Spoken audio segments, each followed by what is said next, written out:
Joey Razor, Bigger Boot Shop. Get yourself a pickle. Get yourself a boot. Joey Razor, Bigger Boot Shop. Pickle time is happening. She comes in a claw clip and she can't use it anymore because she got a haircut. Show Joe your haircut. I cut my hair short. I like it. Like you said, I like the shoulder length. No, yeah, it's a little longer than shoulder length. a little bit. But that's because I need to be able to tie it. Heck yeah. Do you play sports or anything? Oh, I'm in marching band. Oh, is that why you got to tie it back? Yeah, What are you playing marching band? Saxophone? try both. Oh, nice. Nice. She's in 8th grade and got pulled up to high school marching band. Heck yeah, that's awesome. Pretty cool. You have to do those goofy little walking steps, though. And That's kind of weird.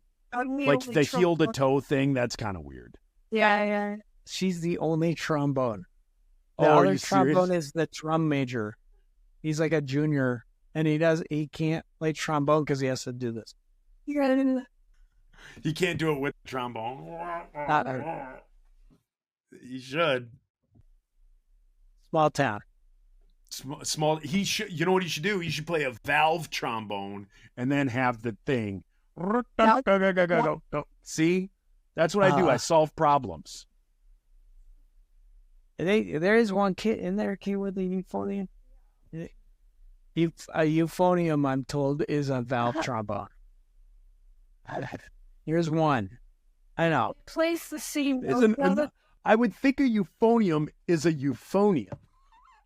Yeah. Euphonium is just basically a trombone with valves because it plays the same notes. So what's the difference between a trumpet and a cornet? A clarinet or Cornet. Oh, really?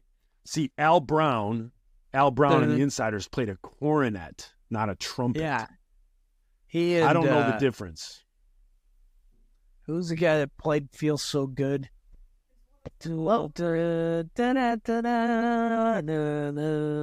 I'm losing you. It's going to come back to me. singing that one. Hey, Siri. Who played Feels So Good? Are you talking like, come on, baby, make it hurt so good? Yeah, that's Chuck Mangione. Sometimes love don't feel like it should. You make it hurt so good. My daughter messed up the picture. Are we starting this or what? I think we're like 3 minutes in. Oh, Lord. Let's give up. All right. Have we talked about just something I want to touch on quickly? I cannot stand getting older. I cannot stand the excess amounts of hair on my body. Yep. Everywhere but on my head. We have talked about this. You talked me into getting some sort of trimmer. Yeah. Manscaping. Yeah. What do you do? Have we talked about nose and ears, though? Yeah. You know what I'm going to do? Trim things that goes, you shove it up and it sounds like it's doing, and it just smells weird. But it doesn't work? Because like right now when I breathe, when I exhale, yeah, I can like feel them. So I use scissors because those trimmers don't work. So I got to use the scissors. Yep. But here is something that I was told recently that I want to try. Oh, okay. A Chaldean barber. Apparently, Chaldean barbers. World Wars. What? So we have a huge Chaldean population here in Michigan. Where is Chaldea? Chaldean are like Catholic, like Middle Eastern Catholic people. Okay. I did not know this. So in Detroit, we have a suburb called Dearborn, and we have and we have another suburb called Sterling Heights. And Yes. Dearborn is like the largest, from what I gather, this is what I've been told. So the largest population of Middle Eastern people outside of the Middle East in Dearborn, and they're Muslim. Then in Sterling Heights, it's the largest population outside the Middle East that is Catholic, and the term that is used is Chaldean. And so there's like Chaldean barbers up here that you go to, and they like line your beard up like perfectly. Then they like put wax in your nose and then put like a Q-tip, and then they go and rip out all your nose hair. And then they do it with your ears. Oh. And I recently learned of this, and I want to try it. I want to try it too. That sounds amazing. Yeah. I was going to tell you my thing, which I don't have a Chaldean barber around me, so I'm going to have to stick with this. Maybe in Harrisonburg. Car tweezers. Go get yourself a pair of tweezers, a good one, and just keep it in your car. And when you're driving around and you're just like, I wonder if I should go get some cowboy boots or whatever you're thinking about all the time. Get those out and start yanking out your ear and nose hair. Oh, my word. It's so good because after a while, you're like, I'm done. I've pulled out all of the hair. And then you get to like the restaurant and your nose is bleeding, your ears are bleeding. You know what I have to wear in the car now? What? A bite guard. What? Like a mouth guard? Yeah, because you know how people wear them at night so you don't grind their teeth? Well, I grind my teeth while I drive. Do you? Yeah. So I find myself like driving home and like my jaw is like so tense. So I just got this like bite guard that I gotta put, it's in my cup holder. So when I drive, I gotta like click this thing in. Oh my gosh. Goofy. Yeah. So I like drive and suddenly like I talk like this. I'm like, so anyway, guys, what do you want to get for dinner? We had a question come into us from I don't know who it came from. Gary. Gary. Why are my kids so loud? Mangiapane. Gary Mangiapane? I don't know who sent it. I forgot to write down who asked us about it. But somebody on social media said, we've heard about all the funny stories, the good stories, all of that. What were some of the darkest days on tour?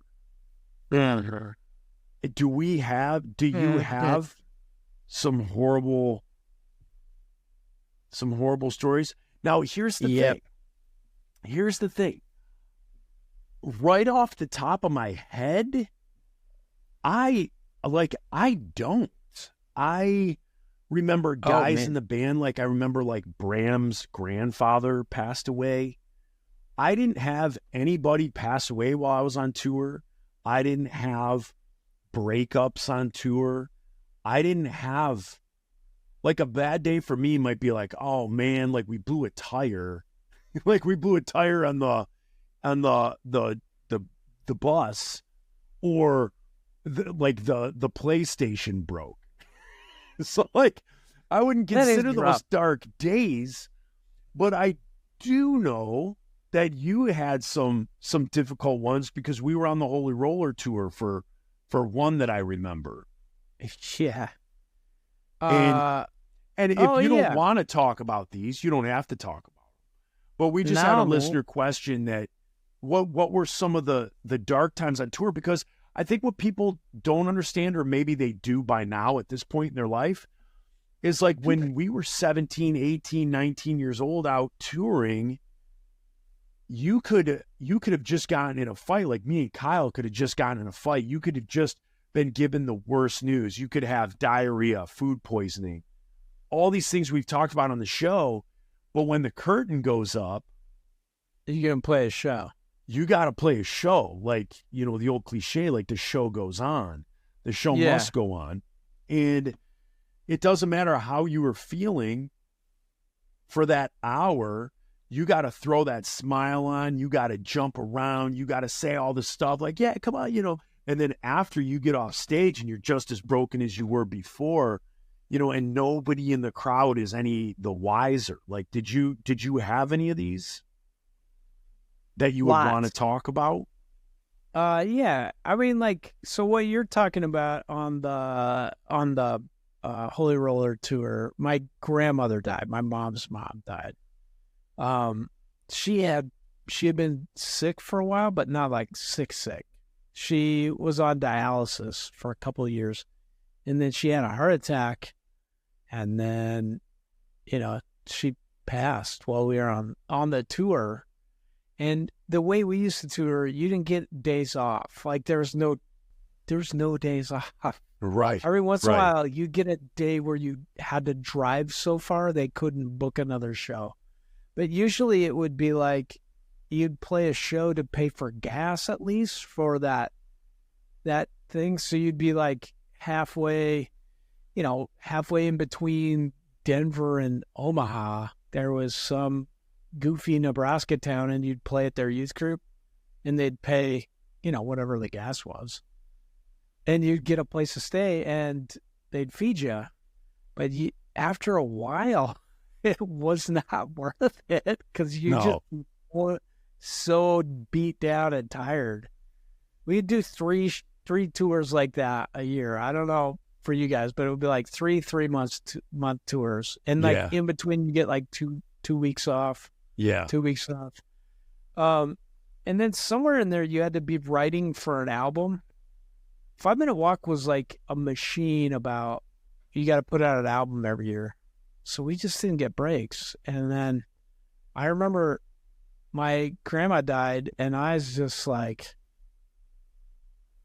I can't, like, I don't think I will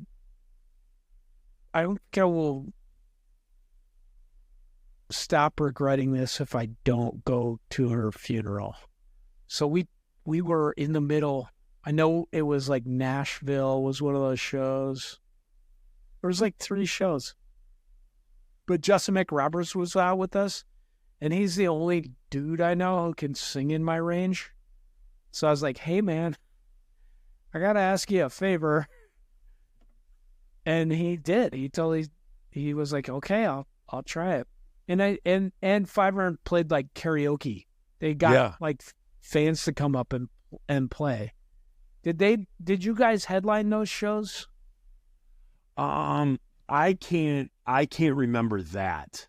I can't remember that. Okay, you should have, because that's ridiculous to be like, Five Iron Frenzy's playing, and then we're doing karaoke.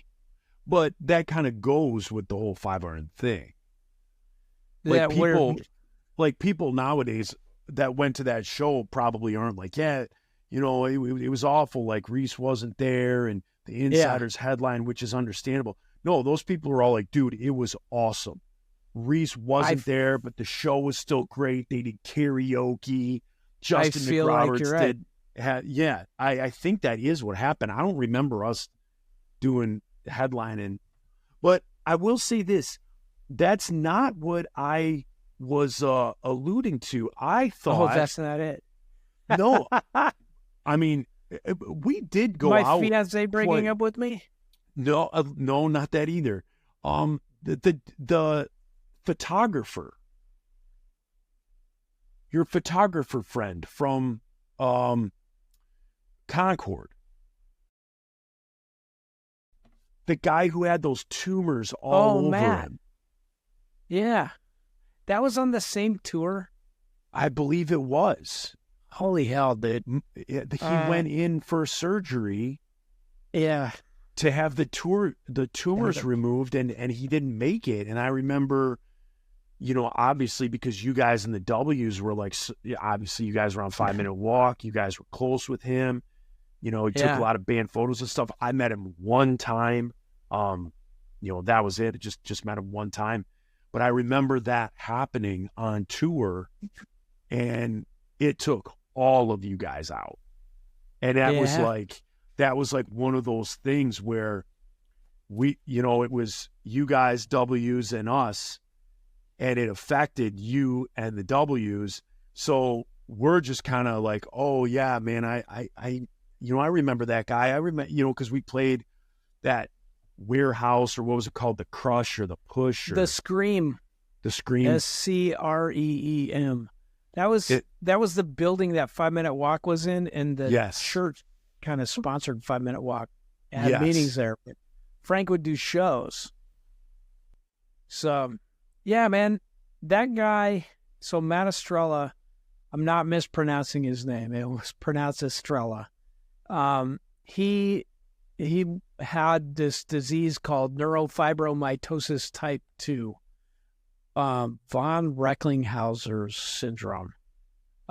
It's this rare genetic defect where so like the nerves that come off of your spine or off your brain, you know, you hear about gray matter or white matter. So like your gray matter, your spine and your brain don't make this protein coating called the myelin sheath, which makes your nerves it's like insulation for wires. So your nerves they function better with it. So people with, I think is it MS? Or the sheath starts deteriorating. So this is the opposite. It's almost like the cells that create that sheath, they don't know to stop. So they just make all these kind of tumors out of myelin sheath, and it ends up pinching off the nerves. So this dude found out because he was like 18, and he woke up one day and he was like going to breakfast, listening to music, and then all of a sudden he was deaf. Like, just all of a sudden he was just like, I can't hear anymore. So they took him to the doctor. You can imagine how terrifying this would be. Yeah. Took him to the doctor, and they're like, oh, you know, did an MRI or whatever. And they're like, these tumors are everywhere, dude. You've got this thing. So he would go in periodically because it would start choking off like his optic nerve. Or when I met him, he had a huge one behind his eye. Yeah. And so his eye, I can't even begin to explain. His eye was like pushing out of its bulging socket. out. Yeah, it was bulging out. He looked like Quasimodo. Yeah, like exactly. Like Disney Quasimodo. Like his face was kind of misshapen from the tumors, and then his eye was like, he couldn't even close it because it was sticking way out. Yeah. And I remember the first time I met him, I was just like, your gut feeling is like, oh, dude, don't stare at that guy. Don't stare at that guy, because he looked bad, you know, like it was kind of hideous looking. Yeah. But I ended up talking to him, and he was such a cool guy. He took just the fact that he couldn't hear and he could still see, and just went to college and took all these photography classes and was taking all these pictures. And then he showed them to me. I was like, man, he's a really good photographer. And he was like, hey, can I go on a run with you guys? Can I take some pictures? So he did. And, you know, he became deaf at like age 18. And so this is him at like 22.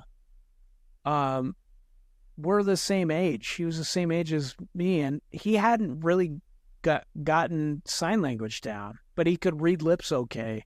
And we sometimes have to write stuff on a pad of paper, but he wasn't like adept at sign language because it was a new thing for him being deaf. He was still learning. But he always just had like the most positive outlook. You know, he was like, I'm going to die of this, but I love life, and I love that I get to do this. And he'd go to the shows and he'd get right up next to the subwoofers and he could feel the music and he liked our band because I guess we had whatever good vibrations from the subs. But he was such a rad dude. And I became, friends with him and just, like the last thing I remember talking to him about was like in the email, just saying that like he was going to get that tumor removed from behind his eye and he died. So I remember we're in a Mexican restaurant and I think Frank probably called us and told me. It might have been Saki. No, Saki was out with us. He might have called Saki. And I just heard it and I had to like get up. I was like, I got to go to the bathroom. And I just cried. It was so heavy. So then, you guys maybe have heard the Brave St. Saturn song Estrella. It's about him. I don't know. I hate the fact that I made money on that, like whatever teeny amount of money Brave St. Saturn ever made, because I really just wanted to tell people how cool he was. Yeah. Yeah. I remember that. I remember that tour and like I said, it took the both of you guys out. And so we as the insiders, I just remember it was 48 hours, 72 hours of, just a lot of hurt from two bands, and not feeling that same thing. Like we just felt like, brown shoes on a tuxedo, but it was, that when I saw this question, like I said, I don't remember, unless I've just blocked it out. I don't remember Dark Days on Tour, but I remember that. Like, I remember that when I think Darkest Day, I remember like when you guys finally started emerging, we were like, did we offend you guys? Like, where have you guys been? Is everyone okay? And then, and then we heard about Matt. The first time I ever met Matt, the first and only time, we were at the Scream. And we were setting up for sound check, and I heard a pounding at the back door, and I cracked the door just a bit, like to see who's out there, and he just peeked in. Like I opened the door like 4 inches to see like, who's pounding, and all of a sudden his eye that was very large poked around the corner, and I was shocked. Like it took me back because, like you said, it was kind of tough to look at times. And so I was like, like he kind of scared. And then he came in, we started chit chatting, and I just probably a 3-minute conversation. And that was it. He took some pictures of us and I think sent them to us, a couple of weeks later. Emailed them to us or whatever, but that was my only interaction with him. But so when you guys talked about it, I knew who he was. I just didn't have the friendship that you guys had. But yeah, he was a cool guy. I know. Go ahead. I was just gonna say, like, I know other guys, like I said, in the insiders, like Bram had a death. I believe Bo had some family members pass. Nate, I think, did. I just kind of escaped it. I just dumb luck that nothing crazy ever happened while I was out. Yeah, that was a heavy year for us. It was like 99. Yeah, my fiance Columbine. broke up with me. Yeah, Columbine. I wanted to tell you is like. The tour before the Holy Roller tour, so that was fall. So in the spring, it was us and the W's and Switchfoot. No, Smiley Kids and Switchfoot. And my fiance broke up with me like halfway through the tour.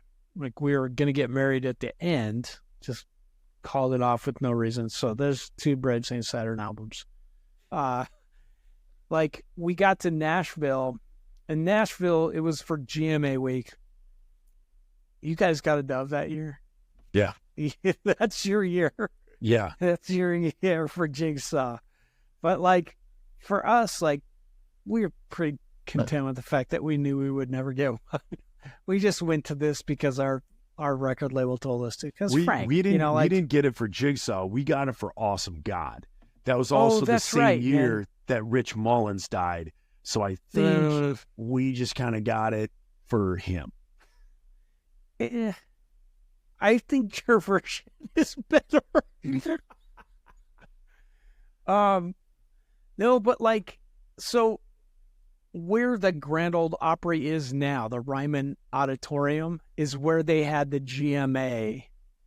Did you know that they moved the Grand Ole Opry to that place? I did not. So yeah, I just found this out because we played there. But like, so it was like it was where they would have the GMA awards, but you'd go and do like press junket stuff.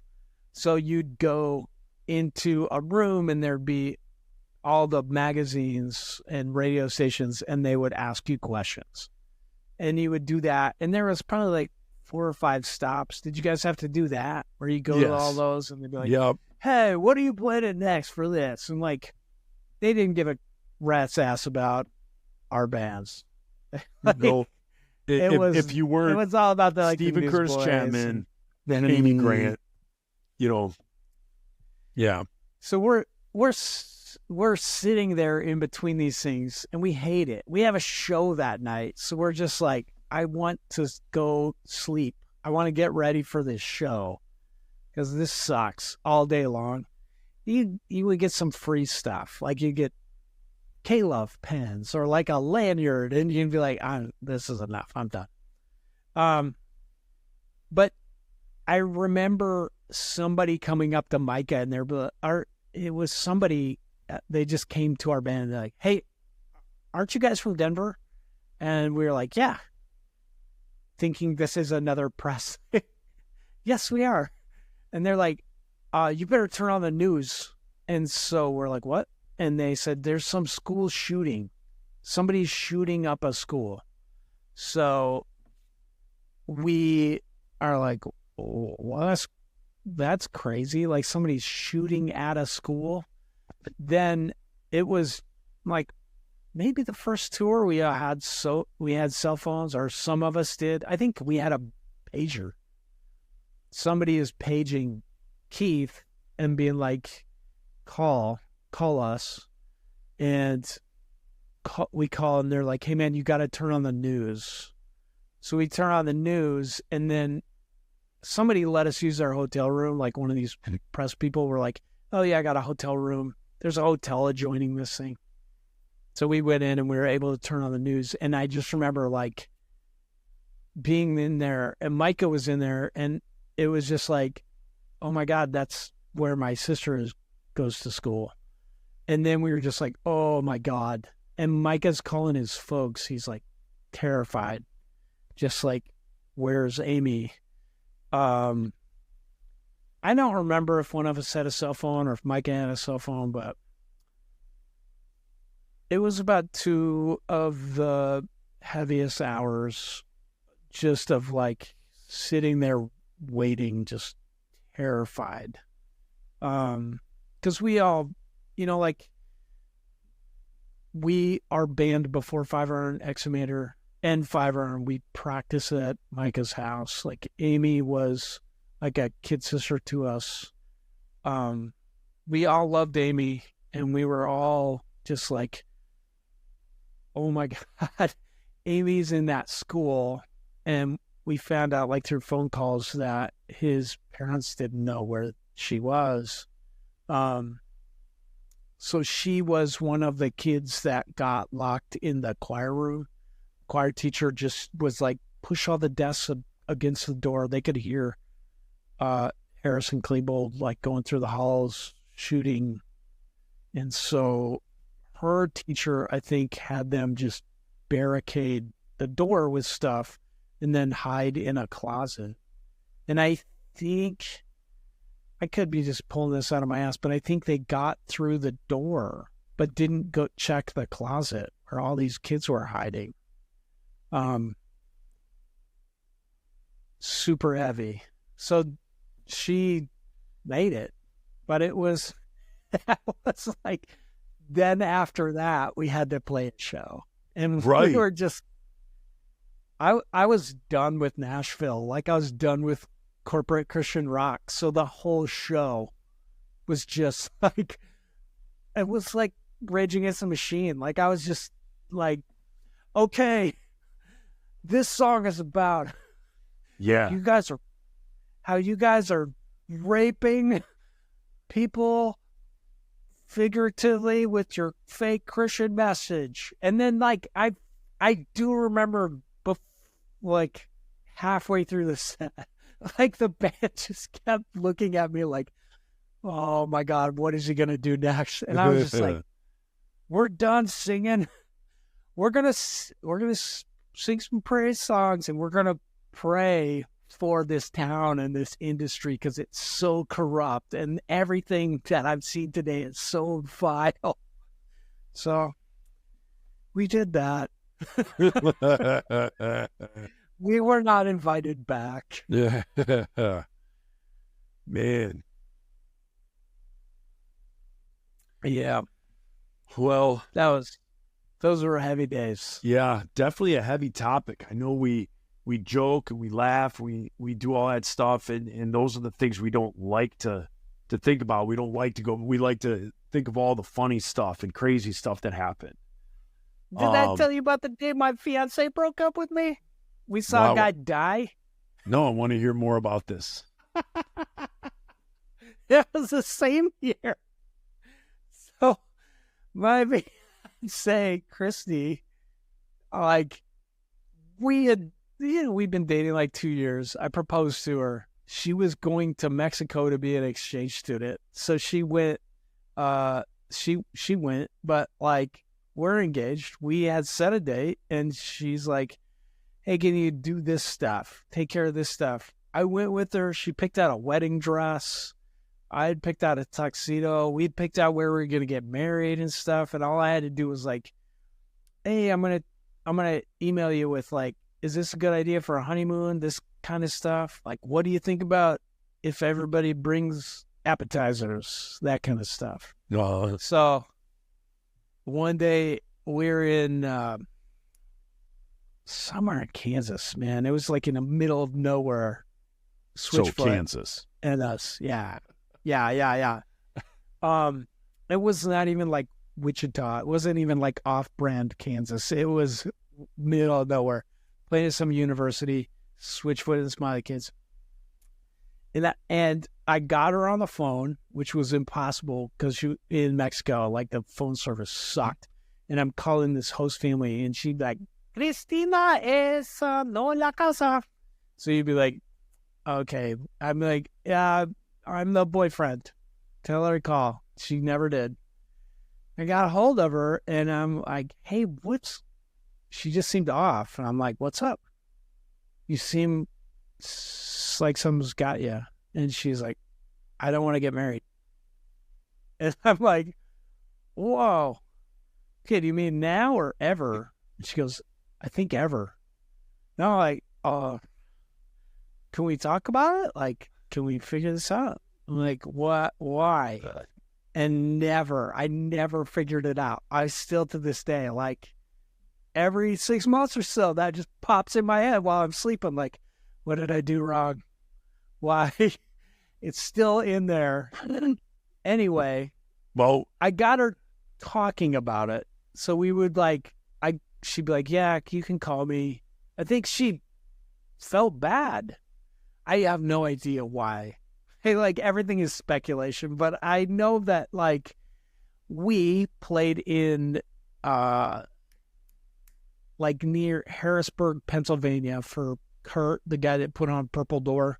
okay. Played at that high school that the Purple Door was at. And then we're driving to where I live. So Harrisonburg, which is 30 minutes north of me, Eastern Mennonite University. We had a show. And we're driving. I'm driving the van. So our bus broke down. We had to rent like 2 minivans. We're driving these 2 minivans. Our bus is somewhere in New Jersey getting fixed. School bus people, not tour bus. So I'm driving, and I don't know who's driving the other one, but I just remember Dennis go, oh my God, that guy just died. And I am like, I look in my side mirror and I just see a man's body like flapping outside the window of another minivan. And this thing just like not barrel rolling. It was like flipping end on end. This guy flapping outside. Oh. So I'm like, I stopped the car. I had CPR because I was like, I was before Fiverr, like our first couple of years, I worked as like a diving coach. I had CPR, and then I was like halfway through a pre-med degree. So I stop and I am like, call 911. And I just start running back to where this guy is because I'm like, I have to help. Like, I'm the next car. So by the time I got there, 2 other cars had stopped. And when I got there, dudes were just like, there were like 4 dudes just rolling this minivan off this guy. He was there. And I just like, I looked at him. His wife was there. His daughter, like everybody else in the car, had a seatbelt except for this dude. And then I just see him like, his body was so crumpled and you could just see him like turning gray. There was like no point in doing CPR on this. Yeah. And I was just like, fuck. Yeah. Like, why did I just run up to this? Everybody was just like, they rolled the car off this dude and they couldn't like look. It was so bad. They're just walking away. Yeah. So I just turned and walked back to the car. And then we drove to the show. And when I got to the show, I was like, I gotta talk to somebody about this. And I called Christy and miraculously got a hold of her at this house in Mexico. And I was like, I don't want to talk about us right now. I just got to tell you what happened to me. It was the worst thing I've ever seen. Saw this guy die. And there was like nothing there. It was like talking to a wall. And I was like, what's going on? And she goes, I don't want to talk to you anymore. We're not getting married. And then just kind of like hung up the phone. And that was the end. That was the end. Oh, my word. So Oh. I've had worse days since then. Oh. But as far as days on tour, that one may have been the worst. Yeah. Yikes. Yeah, that's a The tough show one. was rad though. This show must go on. Wham, wham, wham, wham, wham, wham. The show was hysterical. Like, I cried so much, and then we're just like, guys are like, okay, it was like in the theater where they put on plays and stuff for the college, and the guys are like, hey, we found all these costumes, and it was like, when we were on tour with you guys at the Holy Roller, where there was like all the mascot costumes. Yeah. Same thing. It was like they pulled out like all these weird like beaver costume with a giant head and a frog, and they're like, we're gonna put these on and we're gonna play a really good show. And we started playing in these giant mascot costumes. And I remember Micah was getting radio signals through his guitar tuner. So when you'd stop, you would hear like Bauer 98. and it was super loud. Like you couldn't not hear it. It was hysterical. And we were just like, who cares? Let's just go nuts. And we had a great show. But the worst show for me, playing in a band, like the worst one. Oh. Well, you guys, that is, I think we're going to bring this to an end with the Darkest Days. We talked about them. We ended on a good note. But that's what you do, man. That's what happens when you're in bands and things like that. You have breakups, you have deaths, you have all sorts of stuff. You witness some weird stuff, and then you got to get up and play. And it's so odd. And when you're that young, when you're that young and you got to do stuff, like I said, I've never dealt with anything crazy on tour, but I definitely had my bad days, not dark days, but bad days. And like I said, you got to get up there and you got to play. It's weird. It's very weird. But we thank you for the question. Anybody, you guys, submit any more questions that you guys want to ask.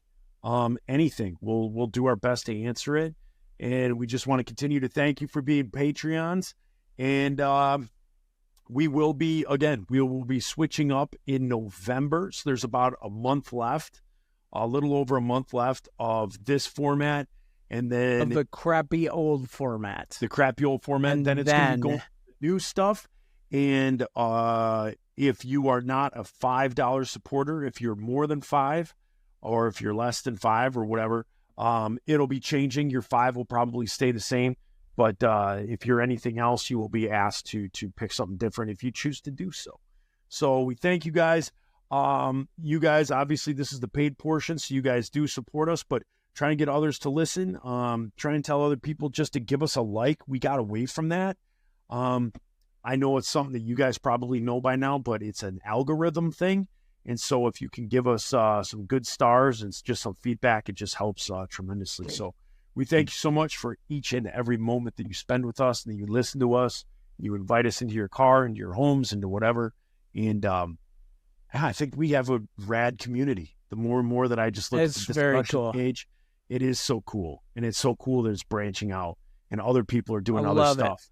And if there's a way that we can promote other people, we may be the heads of this monster with this podcast. But if other people are doing other things and we can get them out there and get their projects and art and whatever out there, that would be fantastic. So we just thank you so much, everybody. Thanks, you guys. Peace. Save for the squids. Pickle time. Put that pickle in your pants. Get some booze inside your hands. Put that pickle in your pants. Get some booze inside your hands. 1996, we start this.